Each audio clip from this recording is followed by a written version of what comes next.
الحمدللہ وکفا وسلام علی عبادہ الذین اصطفیٰ اما بعد فاعوذ باللہ من الشیطان الرجیم بسم اللہ الرحمن الرحیم وذکر فإن الذکریٰ تنفع المؤمنین۔ دوستو، حسب وعدہ ہم فضیلت الشیخ محمد عزیر شمس حفظہ اللہ و تولہ بالرعایت الکاملہ کے ساتھ آپ کے روبرو ہیں۔ شیخ سے اس سے پہلے ہم لوگوں کی گفتگو ہو رہی تھی ان علماء، مفکرین، محققین، دانشوران کے سلسلے میں جن سے شیخ کی براہ راست ملاقات رہی ہے، گفتگو رہی ہے، اور ہم ماشاءاللہ استفادہ کر رہے تھے۔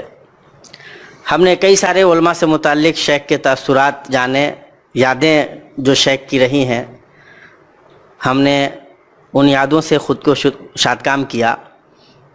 آج دلچسپ بات یہ ہے کہ ایک ایسی شخصیت سے ہم گفتگو کی شروعات کرنا چاہتے ہیں جو ہمارے لیے بڑی اہم اس لیے ہے کہ مولانا ابوالکلام آزاد ہم لوگوں کے لیے بڑی عقیدت کا محور رہے ہیں، اور مالک رام صاحب کی شخصیت ایسی ہے کہ انہوں نے اس عقیدت کو عملی شکل دیا۔ مولانا ابوالکلام آزاد کا جو عملی ورثہ تھا، علمی ورثہ تھا، اس علمی ورثہ کی تحقیق، تدوین کا کام مالک رام صاحب نے کیا، اور شیخ کی مالک رام صاحب سے ماشاءاللہ ملاقات ہے۔ تو اس ملاقات کو کس طرح سے دیکھتے ہیں آپ؟ میں نے مالک رام کی ایڈٹ کی ہوئی چیزیں بہت سی پڑھی تھیں، جو مولانا آزاد کی کتابوں کو ایڈٹ کیا ہے، یا اور بھی جو ان کی مستقل کتابیں ہیں تحقیقی غالبیات پر ان کا کام ہے، اور بڑے مشہور معروف محقق تھے وہ۔ تو جب دلی میں آیا اور ادھر سفر کا پروگرام تھا سعودی عرب آنے سے پہلے، تو ویزے وغیرہ کی کارروائی، تو ان کے بارے میں پتہ چلا ہے کہ ان کا مکان کہاں ہے۔ چنانچہ پتہ چلا کہ وہ ڈیفنس کالونی میں دلی میں رہتے ہیں۔ تو پتہ وتہ لے کر کے ان کے گھر گیا، تو ملاقات ہوئی، بیٹھا وہاں تقریباً 1.5-2 گھنٹہ وہاں رہا، اور بہت سی چیزیں میں نے پوچھی ان سے جو مجھے یاد آ رہی ہیں ابھی۔ سب سے پہلی بات تو یہ کہ میں نے بعض لوگوں کی شخصیات کی وفات اور ان کے کاموں سے متعلق، ایک صاحب تھے عبد المالک آروی، ان کا ایک مضمون چھپا تھا جامعہ میں، اہل بہار کی خدمت حدیث، تو بڑے مشہور معروف قلمکار تھے وہ۔ ان کی تاریخ وفات پوچھی تو وہ اٹھے اور اپنے وہ کچھ انہوں نے وہ بنا رکھا تھے، کارڈ بنا رکھے تھے بہت سے، ہزاروں، اس میں تلاش کر کے انہوں نے پتہ کر کے بتایا کہ یہ فلاں سن میں فلاں اس میں وفات ہوئی۔ اصل میں انہوں نے ایک پروجیکٹ ان کا تھا کہ مختلف جو بڑے بڑے مشہور معروف مؤلفین ادباء شعراء ہیں ان کے وفات، تو بعد میں وہ تذکرہ ماہ و سال کے نام سے وہی چھپی ہے اس زمانے میں وہ کارڈ کی شکل میں۔ تو اس سے اندازہ ہوا کہ انہوں نے بہت ہی ساری چیزیں سے بھی سب مرتب اور وہ ارینج کر رکھی ہے ٹھیک ٹھاک سے۔ ان کے بارے میں پوچھا، پھر اسی طرح سے ان کے بارے میں ان کی کتاب جو ہے عورت اور اسلامی تعلیم، میں نے کہا کہ یہ کتاب آپ کی ماشاءاللہ چھپی ہے، اور سنا ہے کہ اس کا عربی ترجمہ ہوا تھا، تو کہاں وہ شائع ہوئی ہے؟ وہ کہیں کہا اس کے ساتھ المیہ یہ ہوا کہ وہ ترجمہ کیا، چھپ گئی تھی، لیکن اسی وقت پھر وہ اخوان المسلمین کے خلاف جو داروگیر ہوئی وہاں مصر میں، تو وہ ان کے سارے جتنے پریس اور ان کے مختلف آفیسرز پر جو چھاپا پڑا، تو اس میں وہ کتاب کے پورے سب نسخے بھی تھے، وہ بھی سب اسی کی نظر ہو گئے۔ تو ان سے بلکہ میں نے کہا بھی کہ تو پھر کسی نے نہیں ترجمہ کہا کہ اگر آپ کر سکتے ہیں تو پھر کیجئے، ایسے انہوں نے کہا۔ سر میں وہ کتاب بہت دلچسپ انداز میں انہوں نے مرتب کی ہے کہ عورت کے بارے میں جو مختلف اسلامی تعلیمات ہیں ان کو انہوں نے مختصر انداز میں، پہلے وہ بیٹی ہوتی ہے، پھر اس کے بعد کسی کی بہن بھی ہوتی ہے، ماں بنتی ہے، بیوی ہوتی ہے، اور اسی طرح سے بیوہ ہو جاتی ہے۔ تو ان سب کے الگ الگ احکامات جو انہوں نے بہت ہی مختصر انداز اسلام نے کس طرح سے ان کو پیش کیا، کیا بہت اچھے انداز میں، یعنی وہ کتاب اپنے انداز میں بہترین دلچسپ کتاب ہے۔ تو پھر میں نے اور دوسری بہت سی باتوں کے بارے میں گفتگو کی ان سے، اور کچھ ادبی معاملات، کچھ اور دوسری کتابوں۔ ایک دلچسپ بات یہ تھی کہ جو کتاب بھی ہم لوگ پڑھتے ہیں تو اس میں تنقیدی نگاہ ڈالتے ہیں، یہ نہیں کہ کون آیا کتنا بڑا عالم اور محقق ہے۔ تو تذکرہ جب ہم نے پڑھی تھی، اس کے جو حواشی دیکھے تھے، تو ایک جگہ میں نے عجیب دیکھا کہ یہ کیا کیا، جہاں شاہ اسماعیل شہید کا ذکر ہے، نام کے ساتھ نہیں ہے، ان کے وصف کے ساتھ ہے کہ جامع مسجد کی سیڑھیوں میں اور فلاں جگہ تقریباً، تو اس پر انہوں نے نوٹ لکھا ہے, تو اس سے سید احمد شہید مراد ہے, ان کے حالات لکھے. تو اس کے بارے میں ان کو بتایا اس کے ساتھ کہ یہ آپ نے کیسے شاہ اسماعیل شہید کی وجہ سے سید احمد شہید, اور مولانا ابوالکلام آزاد خاص طور پر شاہ اسماعیل شہید کی فکری سرگزشت اور ان کی جو ان کے بارے میں جو ان کے عقیدت مند تھے, بلکہ تحریک شہیدین کو وہ سید احمد شاہ اسماعیل شہیدی کی طرف منسوب کرتے ہیں. تو یہ ایک عجیب غریب مطلب غلطی تھی ان کی, اور اس طرح کی بات غلطیاں ہوتی ہیں اور یہ محققین سے ہوتی ہیں, ایسا نہیں ہے کہ وہ, لیکن یہ کہ اس پر علمی انداز میں تنبیہ کرنا چاہیے. اور تو ان کا ریسپانس کیا تھا؟ تو انہوں نے مطلب قبول کیا اس کو کہ ہاں ہو سکتا ہے ایسا, اور اس طرح کی غلطیاں ہوتی ہیں. وہ اور بھی کافی دیر گفتگو ہوئی ان سے. آخر میں میں نے کہا کہ آپ ذرا آٹوگراف آپ ہمیں دیجیے, تو وہ ابھی تک میرے پاس موجود ہے, یا مکے میں ڈائری ہے موجود. تو اس میں انہوں نے فروری میں 1977 میں لکھا تھا, وَلَا تَمُوتُنَّ إِلَّا وَأَنْتُمْ مُسْلِمُونَ. تو اس سے اندازہ ہوتا ہے کہ وہ بہرحال مطلب میرے نزدیک تو وہ مسلمان ہی تھے, اور انتقال بھی ان کا اسی پر انشاءاللہ ہوا ہوگا. اللہ تعالیٰ ان کی مغفرت کرے. اس نصیحت کے پیش نظر, اس نصیحت کے پیش نظر میں ایسا ہی سمجھتا ہوں. تو یہ سب ہے, ان کی بہت سی چیزیں پڑھی اڑی ہیں. اب مولانا ابوالکلام آزاد کا ذکر چل گیا ہے, تو ابو سلمان شاہ جہاں پوری صاحب کو بھی اسی حیثیت سے جانا جاتا ہے. ابو سلمان شاہ جہاں پوری, اور ابھی بھی ماشاءاللہ بقید حیات ہے. میں جب 1980 میں گیا تھا کراچی میں پہلی بار, تو ان سے ملاقات ہوئی تھی, اور ان سے کافی گفتگو ہوئی, اور بہت سی باتیں انہوں نے مولانا ابوالکلام آزاد کے بارے میں بتائی. وہ ہندوستان کے علماء سے بھی بڑی عقیدت تھی ان کو, خاص طور مولانا, بلکہ ان کو تو فنا فی الآزاد کہتے ہیں ہمارے دوست تنزیل صدیقی صاحب, اس لیے کہ اتنا ان پر لکھا ہے ان کی طرف. پہلے وہ لکھتے تھے ابو سلمان ہندی اپنے آپ کو, شروع کے مضامین میں, اور معارف برہان وغیرہ ان کے مضامین چھپتے تھے. اس کے بعد پھر وہ ابو سلمان شاہ جہاں پوری لکھنے لگے, اور بڑی مخالفت کا سامنا ان کو وہاں کرنا پڑا, اور بہت زیادہ ان کے ساتھ مصائب پیش آئے. پوری ان کی لائبریری, ان کا گھر سب جلا دیا لوگوں نے, سب چیزیں لوگ بہت زیادہ دشمنی کا اظہار کرتے تھے ان سے. یہاں تک کہ پھر جو بھی بچا کچا سامان بہرحال, لیکن تحقیقی ذوق ایسا ہے کہ وہ جب بھی سفر کرتے ہیں, کہیں کسی جگہ جاتے ہیں, تو کچھ نہ کچھ وہ جمع کر لیتے ہیں. مولانا آزاد سے متعلق ایک مضمون ان کا ہے, وہ شاہ اسماعیل شہید کی فکری سرگزشت. تو دلی گئے کبھی, اور وہاں پتہ نہیں کہاں سے ان کو وہ ہاتھ آ گیا, تو انشاءاللہ وہ چھاپنے والے ہیں انشاءاللہ. اور ابو سلمان شاہ جہاں پوری کی بہت کتابیں ہیں کافی. عبید اللہ سندھی پر انہوں نے کام کیا, بہت سی کتابیں انہوں نے مرتب کی, مدون کی, اور کچھ مضامین مقالات ان کے ہیں جو اکٹھا کیے. اور کلام آزاد کی تحریک نظم جماعت پر انہوں نے لکھا, ان کے ابتدائی جو معتقدین تھے ان کے بارے میں. تو اس وقت ان سے ملاقات رہی کافی اچھی, ان کے ساتھ وہ مطلب گھوما پھرا بھی کراچی میں, اور یعنی اچھی مطلب شخصیت ان کی معلوم ہے کہ کافی. حالانکہ میں طالب علم تھا, میں 21 سال عمر رہی ہوگی اس وقت, 21-22 سال میری عمر رہی ہوگی 1980 میں جب گیا تھا تو. اور وہ ماشاءاللہ مطلب 60 کے قریب رہے ہوں گے, یا اس کے پیٹے میں رہے ہوں گے. ابھی تو اس وقت میرے خیال سے 90 سے زیادہ ان کی عمر ہوگی, یا 95. ہاں, تو ظاہر اس حساب سے تو مطلب بلکہ 40 سال کا عرصہ ہوا, 40 سال کا عرصہ اس سے زیادہ ہوگی. اللہ تعالیٰ ان کو حیات رکھے ہوگی, بالکل صاحب فراش ہیں وہ, اللہ تعالیٰ ان کا انجام بخیر کرے. تو مطلب جب سید احمد بریلوی اور مولانا اسماعیل دہلوی رحمۃ اللہ علیہ کا ذکر آتا ہے, جن لوگوں نے کام کیا ہے اس پہ, اس میں قیام الدین احمد صاحب کا نام بولتے ہیں, ڈاکٹر قیام الدین احمد صاحب, ان سے بھی ملاقات. ہاں, ڈاکٹر قیام الدین صاحب سے تو خوب, وہ پٹنہ میں جب میں تھا 1977 میں 76 میں, تو ان کے گھر بھی جانا ہوا, اور کئی بار, بلکہ ایک بار تو ان کے ساتھ سفر بھی اتفاق سے ہوا. میں پٹنہ سے دلی جا رہا تھا, وہ بھی اسی پلین میں تھے, بلکہ ہمارے بغل میں بیٹھے ہوئے تھے ساتھ میں. تو ان کے گھر جب میں گیا, وہ تھے کلیم الدین احمد کے بھتیجے تھے. جی جی جی جی جی. اور کلیم الدین احمد صاحب پوتے ہوتے ہیں عبدالحمید پریشاں صادق پوری کے, جو بہت مشہور شاعر اور ادیب ہیں, اور وہی پورا صادق پوری خاندان ہے ان کا.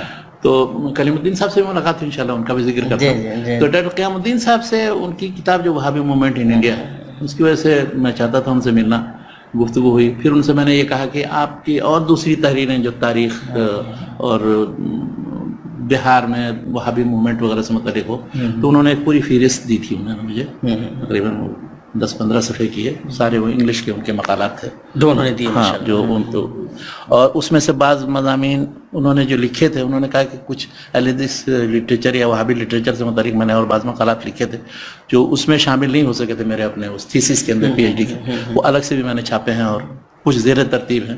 تو ان کو دلچسپی تھی اس سے بہت زیادہ, ہاں, بہت, یعنی اہل حدیث اور وہابی موومنٹ سے, جو بعد میں 1857 کے بعد بھی اور اس سے پہلے بھی تھی. اور جس طرح سے اس وسائل میدان کی کے روشنی متخصص انہوں نے مطلب وسائل کی روشنی میں جمع کر دیا تو وہ اپنے آپ میں ایک بڑا سب اس لیے کہ انہوں نے سارے ڈاکومنٹس جو مختلف آرکائیوز میں تھے دلی کے اندر اور کلکتے کے اندر اور انگلینڈ وغیرہ کے اندر، اس کی روشنی وہ لکھا. اس لیے اس کتاب کی اہمیت تاریخ تحریک شہیدین میں بڑی اہمیت ہے. سب سے پہلے مطلب تحقیقی انداز میں، علمی انداز میں مولانا مرتضیٰ ندوی نے لکھا تھا. چھوٹی سی کتاب ہے لیکن سمندر کو کوزہ میں بند کرنے کی کوشش، ہندوستان کی پہلی اسلامی تاریخ. اس کے بعد پھر انہوں نے غلام رسول مہر نے لکھا. تو غلام رسول مہر نے بھی، لیکن وہ بھی مکتوب جتنا مواد تھا، جتنی کتابیں لکھی گئی ان کی تاریخ پر اور شاہ اسماعیل شہید اور سید احمد شہید کے حالات پر، ان سے استفادہ کیا. لیکن انہوں نے وہ سارے ڈاکومنٹس جو انگریزوں کے اپنے ذخیروں میں تھے ڈائریکٹ وہ اس سے استفادہ کیا. اس لیے اس کتاب کی یہ اہمیت اور یہ امتیاز ہے. چنانچہ یعنی اس کتاب کی اشاعت کے بعد 1964 میں تقریباً چھپی ہے. تو آپ دیکھیں کہ اب تک جتنے لوگوں نے وہابی موومنٹ پر لکھا ہے سب کے لیے اصل مرجع کی حیثیت، سب کے لیے اصل مرجع، بلکہ یورپین جتنی کتابیں میں نے دیکھی وہابی تحریک کے تعلق سے، وہ سب سے پہلے اسی کا ذکر کرتے ہیں، اس پر پھر اضافہ کرتے ہیں یا کچھ اس سے ادراک کرتے ہیں. تو یہ کتاب بہت بنیادی ہے. یعنی ہر شخص کی جو کوئی مؤلف یا محقق ہوتا ہے تو کوئی ایک بہت ہی اہم اور معروف کتاب ہوتی ہے، تو اس میں یہ اسی کتاب سے مطلب پہچانے جائیں گے. الحمدللہ. تو جب کلیم الدین احمد صاحب کی بات آ ہی گئی، اتنے کلیم الدین صاحب سے بھی چوٹی کے ناقد ہیں اور دلچسپ لگا، اس لیے کہ ان کی کتابیں پڑھ کر کے میں اس زمانے میں جوان تھا تو بڑا متاثر تھا. اس لیے کہ میں بھی پڑھنے لکھنے کے میدان میں کسی کی بھی غلطی، چاہے بڑے سے بڑے آدمی کی، مطلب اس غلطی کا اظہار یا مدلل طور پر اس کی تردید کے سلسلے میں تردد نہیں کرتا. کیا کلیم الدین احمد صاحب کو دیکھا کہ انہوں نے تو بالکل سارے جتنے پرانے نقاد اور مورخین ان کو سب کو ایک طرف اردو تنقید پر ایک نظر، اردو شاعری پر ایک نظر میں، تو ان سے بھی ملنا چاہتا تھا. تو چنانچہ پٹنہ میں قیام کے زمانے میں 1977 میں تقریباً ان کے گھر گیا اور ملاقات کی. انہوں نے نیو پٹنہ سٹی یا کہاں کس جگہ رہتے تھے بہرحال. تو ان سے جب گفتگو شروع ہوئی تو انہوں نے سب سے پہلے تو اس بات پر ملال کا اظہار کیا کہ افسوس کہ ہمارا جو پرانا جتنا ذخیرہ تھا، میں چاہتا تھا کہ ان کے پاس جو لائبریری ہے اور کتابیں ہیں ان سے استفادہ رکھوں. کہا کہ وہ ہوا یہ کہ پٹنہ میں اسی سے چند مہینہ پہلے بڑا زبردست سیلاب آیا تھا، گنگا ایک دم بالکل اچھل گئی تھی اور آدھا شہر تقریباً زیر آب تھا. تو کہہ رہے تھے وہ اتفاق سے میری کتابیں سب بیسمنٹ میں تھی نیچے لائبریری کے اندر، وہ سب بہت ضائع ہو گئی، اس سے بہت کم ہی ان سے بچا سکا. تو یہ تو انہوں نے اس کے بارے میں بہت افسوس کا اظہار کیا. اس سے لگ رہا تھا کہ بہت متاثر ہیں ان سے. میں نے پوچھا کہ آج کل کیا کر رہے ہیں؟ آپ کی جو کتابیں ہیں وہ تو بہت کافی معروف بھی ہیں اور معرکۃ العرب بحثیں اس پر ہوئی ہیں آج تک مختلف کتابوں پر. تو کہہ رہے تھے کہ آج کل میں ایک ڈکشنری کی تیاری کرنے میں مشغول ہوں. کوئی پروجیکٹ تھا سینٹرل گورنمنٹ کا یا پتہ نہیں بہار گورنمنٹ کا، کہ وہ انگلش اردو لغت وہ تیار کر رہے تھے اور وہ کہہ رہے کہ اسی میں مشغول ہوں. اچھا، بولتے جب تھے وہ تو 2-4 جملہ اردو بولنے کے بعد بیچ میں 2-1 جملہ انگلش بولتے تھے، پھر 2-4 جملہ تو پھر وہ، یعنی انگلش اتنا زیادہ ان کے نزدیک وہ یہ شاید عادت ایسی بن گئی ہوگی، ایسی عادت بن گئی. ٹیچر بھی تھے چونکہ مطلب پروفیسر تھے اور تنقید کی ساری چیزیں. اور ان کی خصوصیت یہ ہے کہ وہ دراصل یہ کوئی بھی جو عام شائع شدہ جو فکر ہوتی ہے تو اس کو وہ تسلیم نہیں کرتے ہیں جب تک کہ خود اس کی تحقیق کر کے اپنے طور پہ نہیں کرتے اور جس نتیجے تک پہنچتے ہیں جس نتیجے پر تو انداز میں پیش کرتے ہیں. اب اقبال پر جو انہوں نے تنقید کی دیکھی، مطلب بالکل کہا کہ ان کا اتنا ذکر کرتے ہیں اور اتنا بڑھاتے ہیں، حالانکہ ان کی جو جاوید نامہ ہے تو وہ پورا مبنی جو ہے وہ اس کی ملٹن کی جو کتاب ہے اس پر، ڈیوائن کامیڈی جو ہے اس پر، اور اس کا پھر دونوں کا موازنہ کیا انہوں نے، جس پر ناراض ہو کر کے اور اس پر رد کرنے کے لیے پروفیسر عبد المغنی نے پھر کتاب لکھی ان کے رد میں. کہا کہ یہ کیا ہے، آپ کو ہر چیز جو ہے خالی مغربی سوچتی ہے، مشرق میں کسی نے کوئی کچھ کام کیا ہی نہیں. لیکن انہوں نے یہ کیا ہے کہ اب دیکھیے کوئی بھی جو تنقید نگار ہو اگر وہ دلائل کے ساتھ دکھائے دیکھیے فلاں مصرع، فلاں ٹکڑا، فلاں یہ فلاں شعر سے ماخوذ ہے، فلاں ٹکڑا فلاں شعر، ایک دم بالکل انہوں نے موازنہ کر کے دکھایا. اب آپ اس کا کیا جواب دیں گے؟ آپ کہیں گے نہیں اس کو لے لیا، ٹھیک ہے.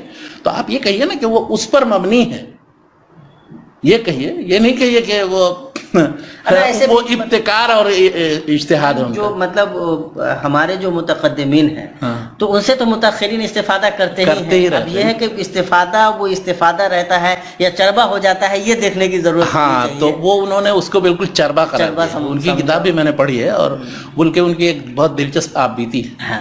تو وہ آپ بیتی بہت اپنی تلاش میں اس میں بلکہ اپنے بارے میں انہوں نے بہت ہی دلچسپ باتیں لکھی ہیں. اور ایک بار وہ گئے اور ایکسیڈنٹ ہو گیا تو اس کے بعد سے انہوں نے سوار چلانا اور وہ گاڑی چلانا ہی چھوڑ ڈر کے مارے، اتنا ڈر گیا.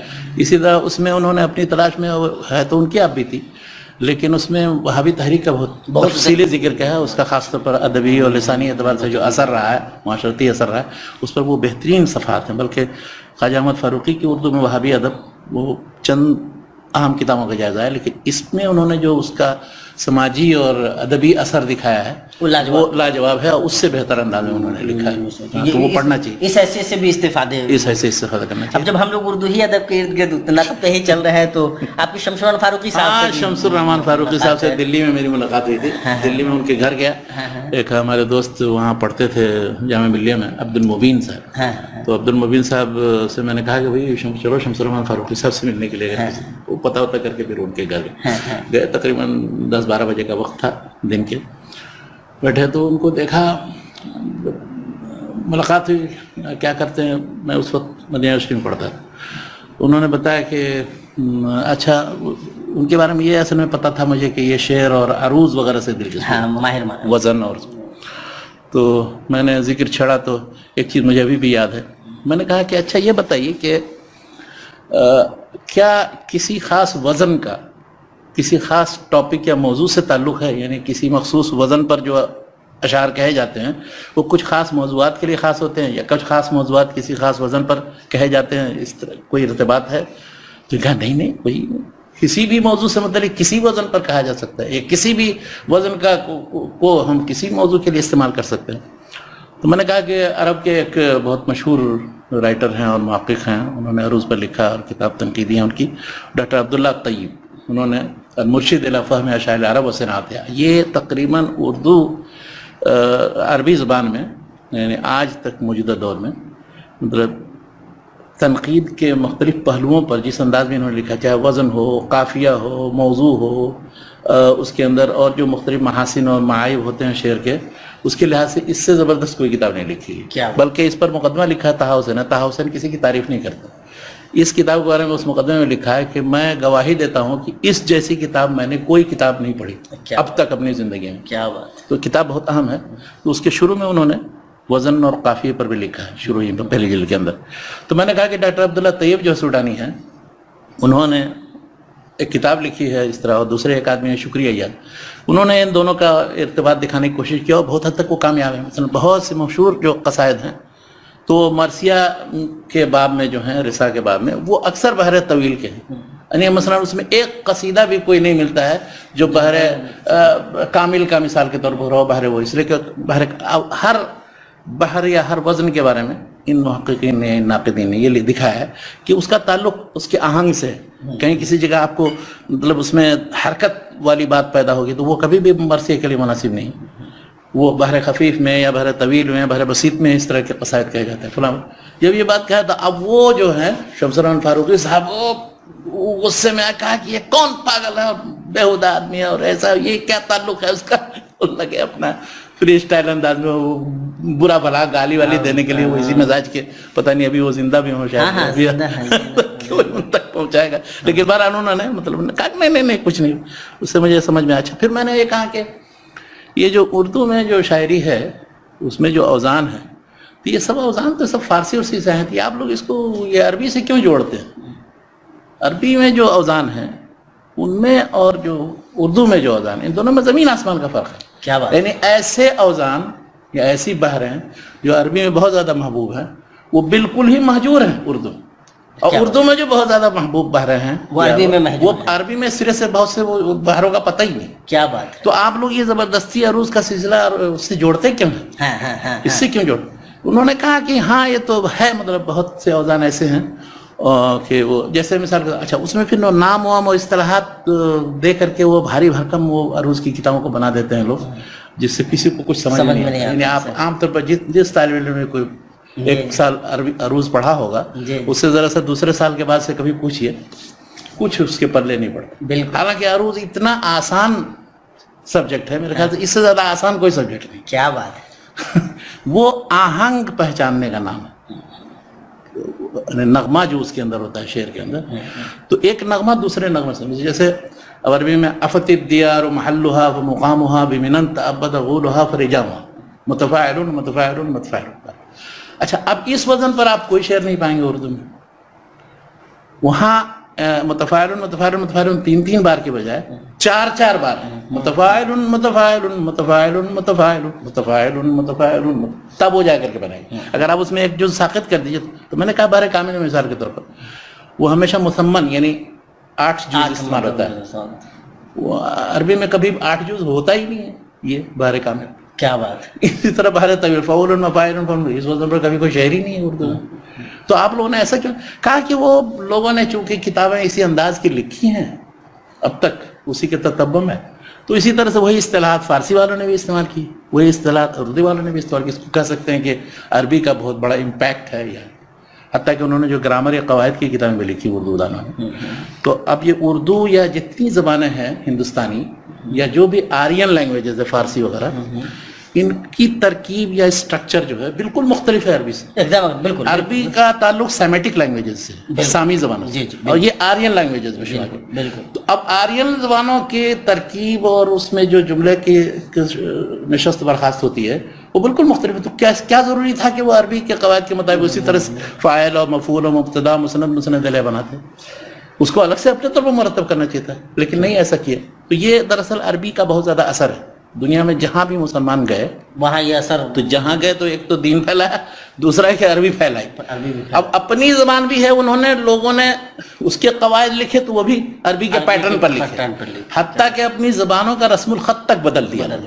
یعنی بہت سی زبانیں ایسی ہیں کہ جو وہ عربی رسم الخط میں یعنی عربی کے حروف میں لکھے جاتے ہیں.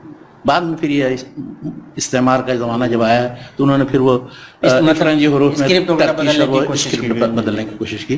ورنہ اصل یہ ہے کہ اس کو دیوناگری رسم الخط میں جو چیزیں لکھی جاتی ہیں تو اس کو عربی میں لکھیں گے تو عجیب غریب لگے گا.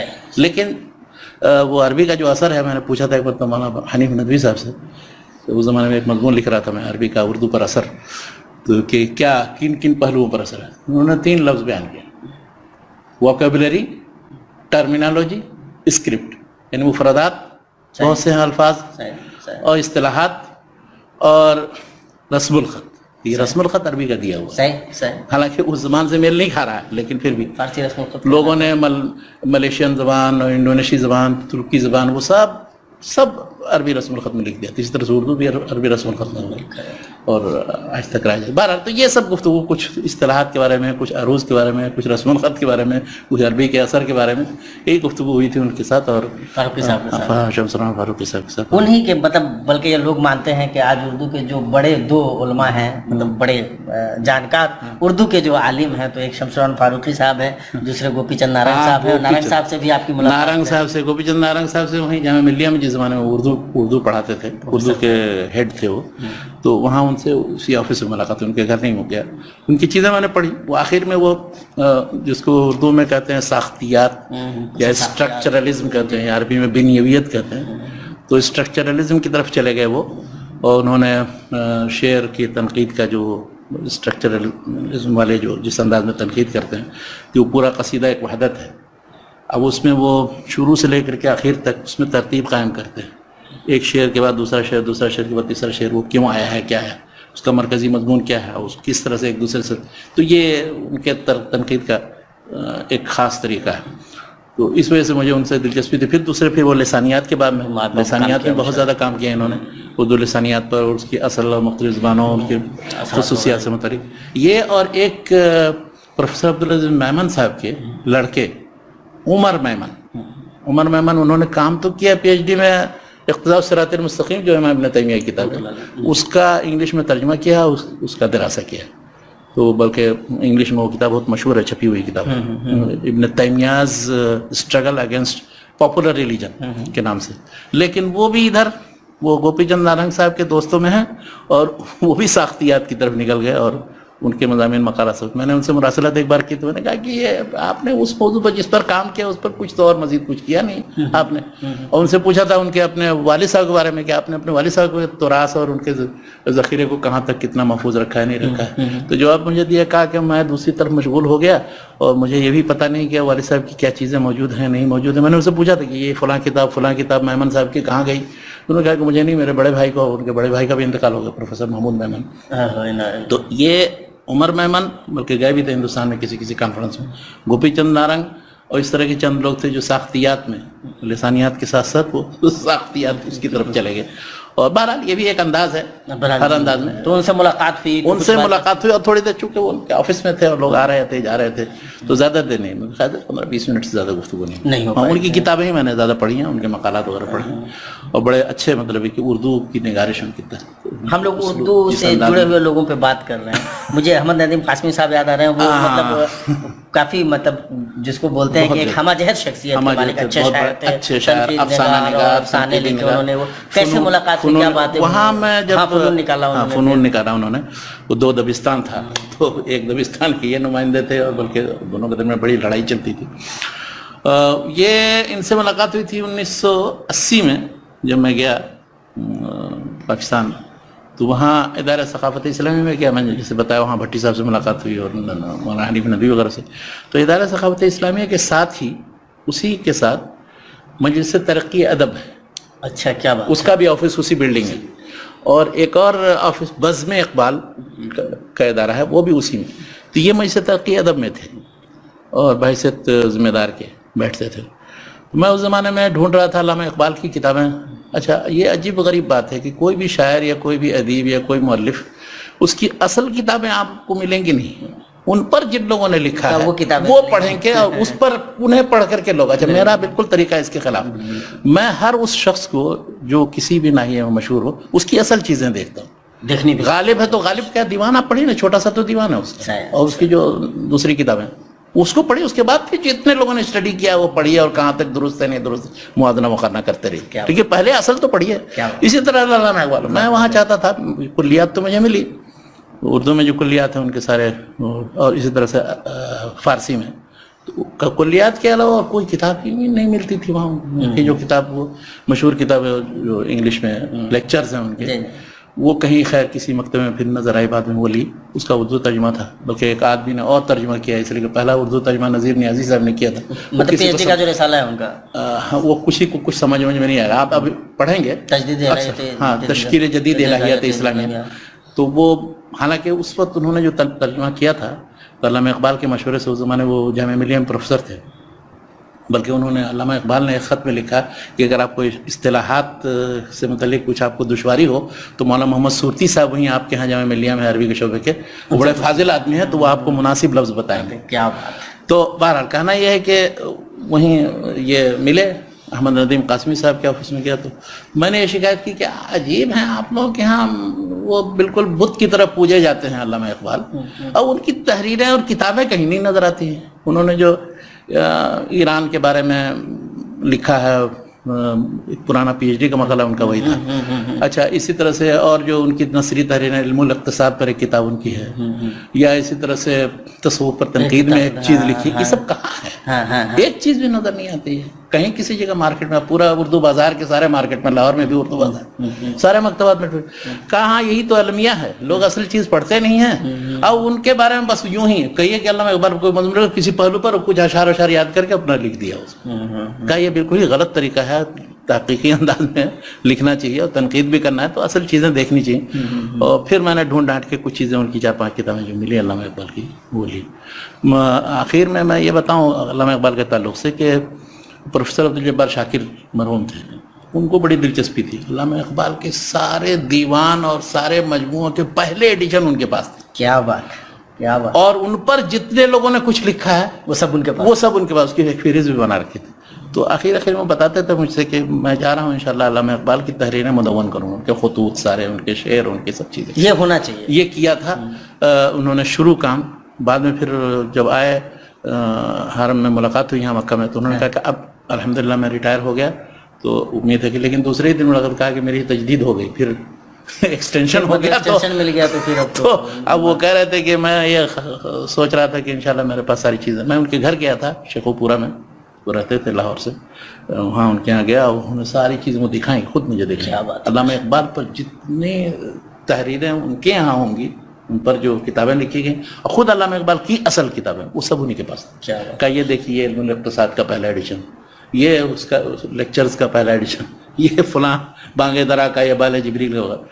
تو احمد عظیم قاسمی سے وہ ادبی اور تنقیدی اتنی زیادہ گفتگو نہیں ہوئی تھی. یہ علامہ اقبال کا ذکر چلا، اس کے بعد پھر ان کے شعر اور کچھ افسانے وغیرہ کا، کہ ماشاءاللہ آپ بہترین افسانے کے میدان میں آپ، اور شاعری بھی آپ کی بہت زوردار ہے. تو وہی کچھ گفتگو پھر اس کے بعد نکل آیا ان سے کچھ بہت زیادہ. احمد فراز سے کیسے ملاقات؟ احمد فراز صاحب سے اچانک ہوا یہ کہ ایک بار دلی میں تھا، تو دلی میں تو تھا حیدرآباد میں اس وقت کچھ اپنے بعض علمی کاموں کے لیے. تو پتہ چلا مجھے کہ وہاں آئے ہوئے ہیں پروفیسر عبدالجبار شاکر صاحب دلی. وہاں میلہ لگا ہوا تھا، بک فیئر، جو جنوری میں لگتا ہے، اور ساتھ ساتھ یہ احمد فراز صاحب بھی ہیں. تو میں ان سے ملنے کے شوق میں کہ عبدالجبار شاکر صاحب سے، اس لیے کہ ان سے بہت پرانے تعلقات. تو ان سے پھر وہ فوراً میں وہاں حیدرآباد سے دلی آیا، ان سے ملاقات ہوئی اور بک فیئر میں گئے. اس کے بعد انہوں نے کہا کہ دوسرے دن ہمارا پروگرام ہے، تو اس میں شریک کو ایک مشاعرہ رکھا ہے ہم لوگوں کے اعزاز میں. تو احمد فراز صاحب کو بھی بولا ہے، میں بھی کچھ تھوڑی بہت شاعری کرتا ہوں. میں نے کہا چلیے آپ کی شاعری بھی سنیں گے. تو انہیں کے ساتھ پھر گئے. تو وہیں احمد فراز، وہ ایوان غالب میں پروگرام تھا، اور اس میں بیٹھے اور ان کی شاعری، تو بہرحال ان کی شاعری تو کوئی بہت زیادہ مجھے پسند نہیں آئی، لیکن بہرحال سنی. کن کی شاعری پسند نہیں ہے؟ احمد فراز صاحب. جی پتہ نہیں وہ کس انداز میں، اور جو لوگ اس طرز کو پسند کرتے ہیں. جی پروفیسر عبدالجبار شاکر صاحب نے جو شاعری، کچھ وہ بھی شاعری کرتے تھے، انہوں نے جو شعر پڑھا تو اس پر بھی میں نے کہا کہ یہ آپ لوگ بالکل یہ فدویانہ انداز میں، بالکل ہی عاجزانہ انداز میں اور انکسار کے طریقے سے یہاں آ کر کے آپ کیا یہ تصور آپ دیتے ہیں. آپ پاکستان سے ہیں تو آپ اپنی کوئی چیز پیش کیجیے ایسی کہ جو نمونے کی اور قابل تقلید چیز ہو. تو بجائے اس کے کہ آپ وہ یعنی بالکل ہی سر تسلیم خم ہے جو مزاج یار میں آئے والی بات. کیا بات ہے. میں نے تنقید کی، میں نے بات کہہ رہے تھے کہ آپ بھی عجیب آدمی ہیں. میں آیا ہوں وہاں سے اپنے ملک سے، تو کچھ تو جس مہمان کے یہاں ہوں تو اس مہمان کا بھی تو کچھ حق بنتا ہے. آپ یہ کیا اس انداز میں آپ تنقید کریں گے؟ نہیں، یہ جائز بات نہیں ہے. حالانکہ اردو شاعری میں مانا جاتا ہے کہ فیض کے بعد فراز کی نے اچھی شاعری کی ہے. فراز کو مطلب، لیکن ان کی شاعری بس وہ ایک مرتبہ ان کو پڑھتے ہوئے ہی سنا ایوان غالب میں. بعد میں مطلب فیض، اس کے بعد کا جو مجموعہ کلام وغیرہ، نہیں کچھ بھی نہیں ان سے کلام. بس وہ ایک بار وہی ملاقات آخری. فیض کے تربیت یافتہ بھی تھے اور جو ترقی پسند تحریک رہی ہے، اس طرز پہ جو شاعری ہوئی ہے، اس شاعری کو آگے بڑھانے میں فراز کا مطلب نام آتا ہے. فراز صاحب کا نام آتا ہے. شاعری ظاہر ہے کہ ہو سکتا ہے انہوں نے وہاں پہ کیا سنایا تھا. بہرحال مجھے کوئی اتنی زیادہ وہ نہیں ان سے اثر ہے نہ ان کو میں نے بہت زیادہ پڑھا ہے. لیکن اچھا، جب ہم لوگ شاعری کی بات کر رہے ہیں، اردو شعراء کی بات کرتے ہیں، ہندوستانی سطح پہ خاص طور سے فضا ابن فیضی صاحب، میں یہ محسوس کرتا ہوں کہ جو در و بست ہے ان کے یہاں، جو زبان کو مطلب جس طرح سے وہ زبان سے ڈیل کرتے ہیں، وہ جو کلاسیکی رچاؤ ہے وہ ہے، تخلیقی انداز میں جو ان کے یہاں ترکیبیں مختلف ہیں، تصویریں ہیں، تو وہ ان سے آپ کی ملاقات؟ ان سے مئو میں ملاقات ہوئی خوب. مدرسہ عالیہ میں ایک بار گیا، وہاں بیٹھا تھا تو مجاز صاحب بھی تھے اتفاق سے. مجاز اعظمی صاحب وہیں ہیں، وہ اس زمانے میں دلی میں تھے، پھر وہیں چلا ہے. اور تو وہیں میری خواہش ہوئی کہ فضا ابن فیضی بھی ادھر ہی رہتے، تو کہاں ابھی بلوا دیتے ہیں ان کو. گھر سے بلوا لیا. اب اس کے بعد گفتگو شروع ہوئی ادھر ادھر کی مختلف، اور وہ بھی عروض اور اس کے بڑے ماہر، بہت دقیق آدمی. بالکل. تو ان کی شاعری ولی کے نمونے تو کچھ میں نے پڑھے تھے، سفینہ زر گل، سر شاخ طوبہ وغیرہ، بلکہ وہ جو جامعہ سلفیہ کا جو ترانہ ہے وہ انہوں نے لکھا. تو دلچسپ بات ہے کہ رحمانی صاحب نے ان کے مجموعہ کلام چھاپے ہیں. چھاپا ہے. جی جی. اچھا اچھا. کئی مجموعہ کلام رحمانی صاحب کے یہاں سے انہوں نے جو ابوالکلام ورکنگ سینٹر ہے وہاں سے چھپے ہیں. وہ ایک ان کا ایک مجموعہ تو شاید کہیں کسی نے وہ چوری کر لی تھی اور وہ غائب ہو گیا, پھر اس کے بعد دوسرے چھاپ دیا, کیا کیا نہیں کیا واللہ. ان سے جو گفتگو ہوئی تو اس میں وہ یہ کہہ رہے تھے کہ کبھی کبھی ایسا ہوتا ہے کہ شاعری تو آدمی وزن کے مطابق کرتا ہے, لیکن کچھ چیزیں حذف کر دی جاتی ہیں شروع میں یا آخر میں, وہ گانے کے وقت میں یا نغمے کے مناسب نہیں ہوتا ہے اس لیے. تو انہوں نے مثال دی یہ کہا کہ جیسے وہ ایک بہت مشہور جو غزل ہی ہے, لیکن یہ ہے کہ اس کو چونکہ فلم میں ڈال دیا اس لیے لوگوں نے وہ فلمی گانا بنا لیا. 14ویں کا چاند ہو یا آفتاب ہو, جو بھی ہو تم خدا کی قسم لاجواب ہو. تو 14ویں کا چاند سے اگر آپ شروع کریں گے تو وہ وزن نہیں ہے اس کا, وہ اصل میں تم اس سے پہلے ہے. تم 14ویں کا چاند.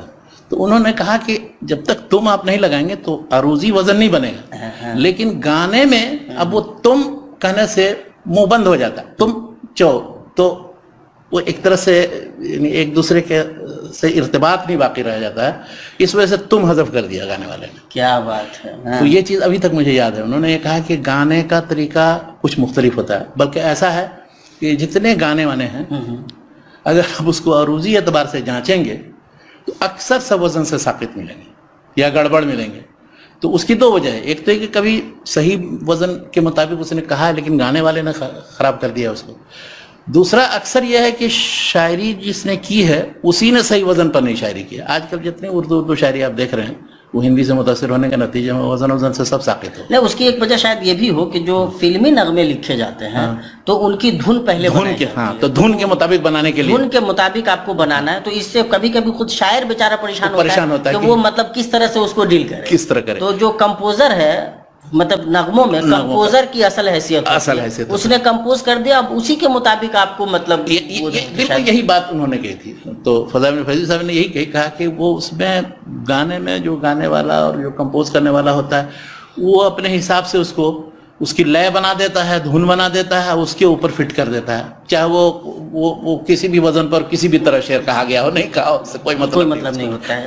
بلکہ وہ مطلب ایسا فلمی نغموں میں یہ سعادت کم شعراء کو نصیب ہوئی کہ ان کی غزل یا انہوں نے جس طرح سے کہی تھی اسی طرح سے بعد میں اس پہ دھن بنایا گیا. جیسے وہ شہریار صاحب کی وہ غزل جو بعد میں امراؤ جان وغیرہ میں لی گئی اور جو بہت معروف بھی ہوئی بینی, اسی طرح تو وہ پہلے انہوں نے غزل کہی ہوئی تھی اور اس غزل کو انہوں نے مظفر نے مطلب کیا کہتے ہیں استعمال کر لیا. تو یہ مطلب ایسا کم ہوتا ہے, تو اس لیے انہوں نے پرانے جو فلمیں ہیں ان میں جو گانے والے جیسے یہ بہت مشہور جو غزل کو تھے, کیا نام تھا, ساحر ردوانی وغیرہ, ساحر ردوانی نہیں, اس سے بھی پہلے وہ بھی, اور لیکن ان کو جو گانے والے اس میں ایک جیسے رفیع صاحب تھے یا رفیع صاحب سے بھی پہلے وہ ایک تھے, کیا ان کا نام ان کا اتنا, تو وہ لوگ بالکل اس کو غزل کے انداز میں گاتے تھے. ہاں, تو مطلب جو مطلب غزلیں اگر غزلوں کے انداز میں گائی جائیں تب تو پھر ٹھیک ہے. جیسے جو غزل سنگر ہیں مثال کے طور پر جو مان لیجیے کہ غلام علی نے گایا ہے, یا غلام علی سے بھی پہلے ایک ہے نہیں وہ بہت مشہور جو انڈین, کیا نام تھا ان کا, علی بھی ہیں, دیکھیں نام ذہن سے نکل گئے. تصویر بناتا ہوں تصویر نہیں بنتی, کیا اس کا نام ہے بھائی, آپ نے نہیں سنی ہے لگتا ہے کہ اس کی غزلیں, ہم لوگ تو اس کے بہت زیادہ فین تھے. اچھا, کیا بات ہے, تو کمال ہے. لیکن مطلب جو ان لوگوں نے جو گایا ہے جیسے مہدی حسن خان نے, غلام علی نے, یا بعد کے دور میں جیسے یہ لوگ جو گاتے ہیں تو غزل کو غزل کی طرح گاتے ہیں, تو مطلب چلتا ہے, ٹھیک ہے. لیکن جب وہ فلموں میں مطلب ہم استعمال کرتے ہیں یا جب وہ کوئی نغمہ فلم میں لیا جاتا ہے تو جو کمپوزر ہے وہ پہلے اپنا دھن بنا لیتا ہے, اب شاعر کو بلا کر کے کہا جاتا ہے کہ بھیا یہ دھن ہے, اس کے مطابق الفاظ لاؤ. تو بلکہ اسی لیے مطلب اس مطلب وہ جو ٹیکنیک ہے اس سے جو وہ لوگ واقف ہیں وہ یہ سمجھتے ہیں کہ شاعر دراصل مطلب فلمی نغموں میں شاعر کی حیثیت ثانوی ہوتی ہے, مطلب اس کی بنیادی حیثیت ہمیں یہ دھن چاہیے, اور جو اصل ہوتا ہے وہ دھن بنانے والا ہوتا ہے. اسی لیے وہ جس زمانے میں نوشاد صاحب تھے, نوشاد بڑے کمپوزر مانے جاتے ہیں, تو جب وہ تھے تو مانا جاتا تھا کہ نوشاد جس شاعر کو چاہے بڑا بنا دے. مطلب یہ مطلب کیفیت مانی جاتی ہے. شکیل بدایونی وغیرہ پہ جو مطلب احسان مانا جاتا ہے کہ ان کو نوشاد صاحب نے مطلب اس طرح سے مشہور کر دیا جائے, مطلب یہ بات. تو اس حساب سے مطلب فضا صاحب نے بڑی بہت دلچسپ بات, یہ بات ابھی تک یاد ہے مجھے کہ کس انداز میں انہوں نے کہا کہ کبھی کبھی وہ ایک کمپوزر جو ہے وہ اپنے حساب سے کر دیتا ہے, وہ شاعری اس ہم لوگ اسی طرح کے لوگوں کے گرد گرد ابھی گھوم رہے ہیں جو تنقید, ادب وغیرہ کو پڑھنے لکھنے سے تعلق رکھتے تھے, تحقیق وغیرہ سے جڑے ہوئے. تو عابد رضا بیدار صاحب سے آپ کی ملاقات ہے پٹنہ میں, اور ڈاکٹر عابد رضا بیدار پی ایچ ڈی بھی ہیں, وہ بہت ہی عجیب غریب صلاحیتوں, ایک ہی صلاحیت نہیں مختلف صلاحیتوں کے مالک ہیں. کیا بات ہے. سب سے پہلی چیز تو یہ ہے کہ وہ یعنی مسلمانوں کے تعلق سے ان کے تعلیمی اور علمی مسائل سے بھی بہت گہری دلچسپی ان کو ہے, جو مختلف اس میں اصلاح کی کوشش کی گئی شبلی کے زمانے سے لے کر کب تک, اس کے بھی اس پر بھی نظر تھی. اسی طرح سے بیبلوگرافی ٹائپ کی چیزیں, یعنی فہرست یا مجلات بھی, خاص طور پر انہوں نے ایک بنایا تھا معارف اور برہان دونوں کے انڈیکس اشاریے تیار کیے. سب سے پہلے ان دونوں پرچوں کے اشاریے انہوں نے تیار کیے, اور وہ قسط وار چھپنا شروع ہوئی تھی تقریباً 1964-65 کے برہان میں, اور عنوان رکھا تھا علوم اسلامیہ کے ایک انسائکلوپیڈیا. تو اردو میں معارف 1916 سے نکلنا شروع ہوا ہے, اور ان کے زمانے تک جب انہوں نے اشاریہ بنایا تھا. اور اسی طرح برہان جو 1938 سے نکلنا شروع ہوا, اس کا بھی انہوں نے اشاریہ 1965 تک کا بنایا تھا. وہ بہت سے قسطوں میں چھپا, بعد میں انہوں نے الگ سے بھی معارف کی برہان کی الگ الگ چھاپی تھی.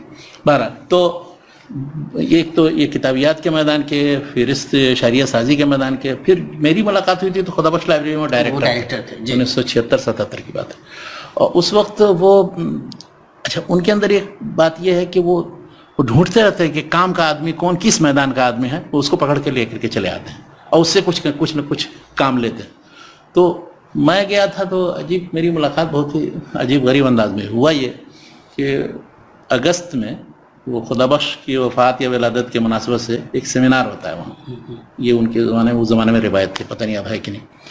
تو اس میں موضوع تھا سیمینار کا اسلامی علوم فنون میں آزادی کے بعد علماء ہند کی تصنیفات. اچھا, جتنے مقالہ نگار تھے تو کوئی تفسیر پر, حدیث پر, فقہ پر سب کا جائزہ لے رہے تھے. اس میں اکثر وہ کتابیں ذکر کرتے تھے جو چھپتی تو ہیں آج کل, لیکن وہ 47 سے پہلے کے مؤلفین کی, اور ان کا ذکر لوگ سمجھتے ہیں کہ وہ بعد میں چھپ رہی ہیں تو اسی وقت کی ہوں گی, سب اس کا ذکر کرتے. تو میں اس سیمینار میں تھا شریک, وہاں بیٹھا. جب کوئی مضمون پڑھتا, وقفہ دیا جاتا تھا 10 منٹ کا کچھ سوال کرنے کے لیے, اٹھ کر کے کھڑا ہوتا تو ہر ایک مؤلف کے بارے میں. یہ وحید الزما صاحب حیدرآبادی کی جو کتاب ترجمہ صحیح بخاری اور ترجمہ صحیح مسلم یہ سب جو ذکر کی گئی ہیں, تو ان کی وفات تو 1920 میں ہو گئی, 1338 ہجری. تو وہ کہاں سے آئیں گے 1946 کے بعد؟ اسی طرح سے فلاں مصنف کی فلاں کتاب فلاں. اب یہ جو کوئی مضمون تو ڈرا رہتا ہوگا کہ یہ کھڑے نہ ہو جائے. اچھا, اس کے بعد پھر میری طرف لوگ دیکھتے کہ یہ کچھ تبصرہ کرے گا. چنانچہ وہ فقہ پر کسی نے پڑھا, کسی نے حدیث پر پڑھا, کسی نے تفسیر پر پڑھا. تو جب کمنٹ کیا تو انہوں نے دوسرے دن مجھے بلایا, تو کہاں سے آیا؟ اچھا, کیا یہ جو پہلی ملاقات ہوئی, میں نے کہا کہ میں بنارس سے آیا ہوں. تو کہا کیا کرتے ہو؟